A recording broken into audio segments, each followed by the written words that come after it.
B9 3.0T stage 3 standard output versus high output. Why should I run one file versus the other? Well, this is a good question. We've definitely gone over this in the past. And I think a lot of people still don't absorb what we say about it.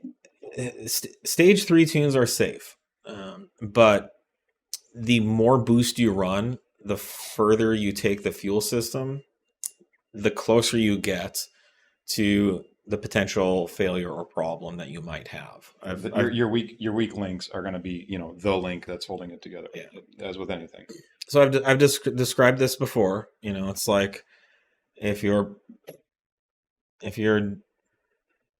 doing something, let's say you're riding a bike on top of a building, and if you want to be really careful and not fall over the edge, you won't ride, you'll draw a line that's 10 feet from the edge, and you'll never go past that 10-foot line.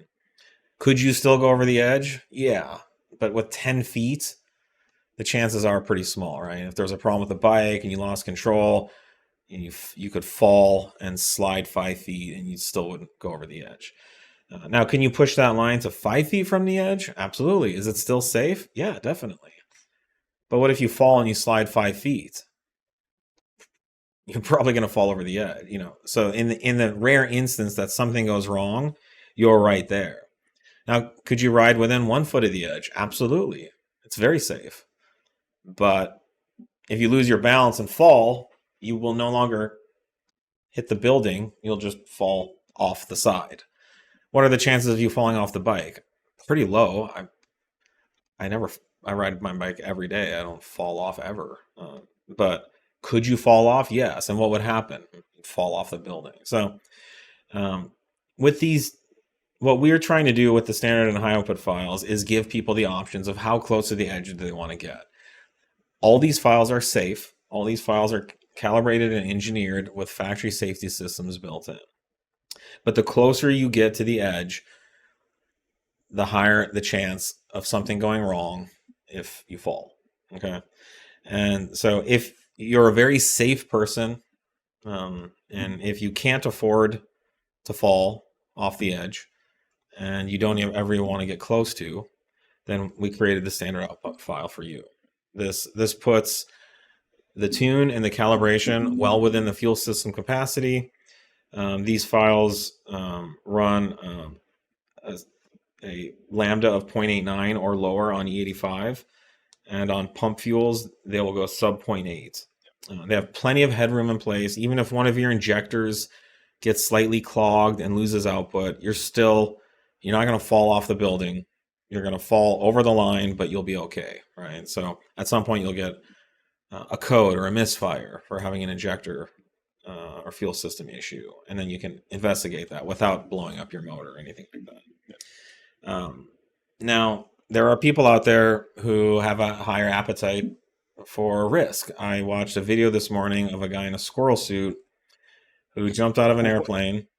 No, seriously. And there's like a mountain. Like a flying squirrel suit, I'm knowing? Yeah. A squirrel suit. I don't think I've ever heard him called a squirrel suit. That makes no sense. Huh? Yeah. And so there is a arch on some ridge somewhere in, I don't know where the fuck it was, Argentina. And this motherfucker flew through this opening. He was doing like probably 200 plus miles an hour. If he would have hit any part of that, red mist. Yep. This guy flew right through the middle of it. And he was all being videoed too, right? So it's just been a video of him turning into grape jelly. Did it look like a pepperoni pizza all around that arch from the guys that tried before? I don't think anyone's ever tried it. I mean, it's pure suicide. So we don't even offer a file for that guy. But let's say if you would get out of an airplane in a squirrel suit and somehow come back down to Earth, we've got the high output file for you. What's the chance of squirrel suit failing? Very low, apparently. But if it does, what happens? You fall out of the sky and die. And your parachute fails. And your parachute, and all the other things. Landing of that would be... The high output file is that file where instead of being 10 foot from the edge, you're now 5 feet from the edge. So, again, if you fall, you're still going to land on the building. But if you're going really fast and you slide, maybe you'll tumble over the edge. Who knows? And one thing I think that keeps getting missed too, the high output file is intended for people that are fully set up, very Yeah. they've gone through, validated their hardware is in good shape. We've got logs that we've reviewed for you to confirm all that. It says that right in all of the Yeah. files on the server that we need to review that, make sure everything's good. And yet we still get people. It's like, hey, I installed the A10, running the high output file on E60. I've got these faults, and I've got fueling issues, and I'm worried about this and that. It's like, well, you didn't do any of those steps. You didn't Yeah. talk to us about any of the preemptive checks that we want to put in place because we want to ensure you have the best experience. So yes, if we were operating this sky deck on the top of this building, and you said I want to ride my bike with the 5 foot line, then we say, okay, cool. We're gonna have to inspect your bike, make sure your tires aren't leaking. You ride for a little bit. Yeah, you're gonna have to go through a skills course to make sure that you have full control of the bike. And once you check out, you're the right height, your bike fits you, whatever the basic checks that we can do, you're welcome to go ride, because you're probably never gonna fall, even though you're only 5 feet from the edge. And so, we have had some customers have issues on these high output files, who didn't go through the safety checks, who didn't contact us, who just flashed the file and then had a problem. Turns out they had a system or component problem that has showed up in logs, or they had a code or something, and they didn't tell us. And they went right 5 feet from the edge, and they fell over because their bike wasn't verified to be safe. So we've talked about locking down the files more, making them less accessible to prevent some of that.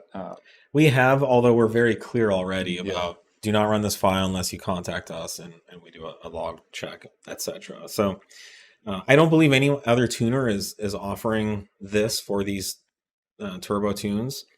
And some people have tried to use this against us by saying, oh, your files aren't safe, which is why you had to do this or that or blah blah blah. That's just not true. I'm sorry. Again, we're allowing customers to choose, their appetite for risk. The standard output file is a very safe, well within bounds file. The high output file is pushing it for those people who are checking their car, ensuring it's safe. As long as your injectors spec out, as long as your ignition system specs out, as long as you have good coils, your boost controls in order, spark plugs, boost control, then the high output files are safe, and we run them. We have many. I won't say numbers because that's our secret. Because our competitors would love to know how many tunes we're selling, but we have many customers running it every day, day in and day out. We just had David Mushienko run 9s in that file, with that file, off the shelf file, and drove home, to his family. So I think this is a great service. This is a great option that we're offering.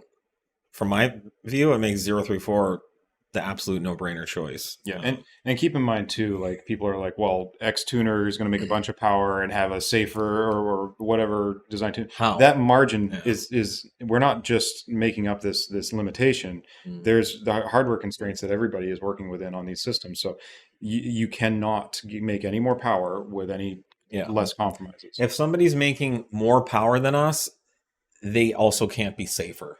Right. So if someone's pushing the power numbers past our high output files, then they are getting closer and closer to the edge. Okay. So instead of being 5 feet from the edge, they're now what? 4, 3, 2. How close to the edge do they get? Yeah. But there's no magical, so-and-so tuner is so good that they somehow solved around the laws of physics. The physical limitations of the components on the motor. Yeah. Physics isn't just a good idea.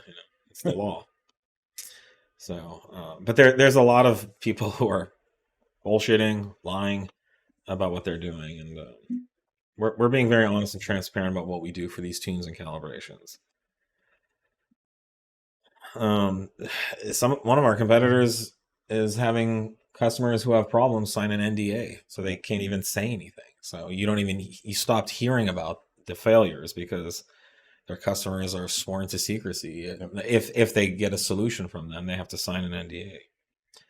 We don't do that, by the way. We've never had a customer sign an NDA to hide or cover up a hush NDA, a hush agreement. I hear you can get in trouble for those.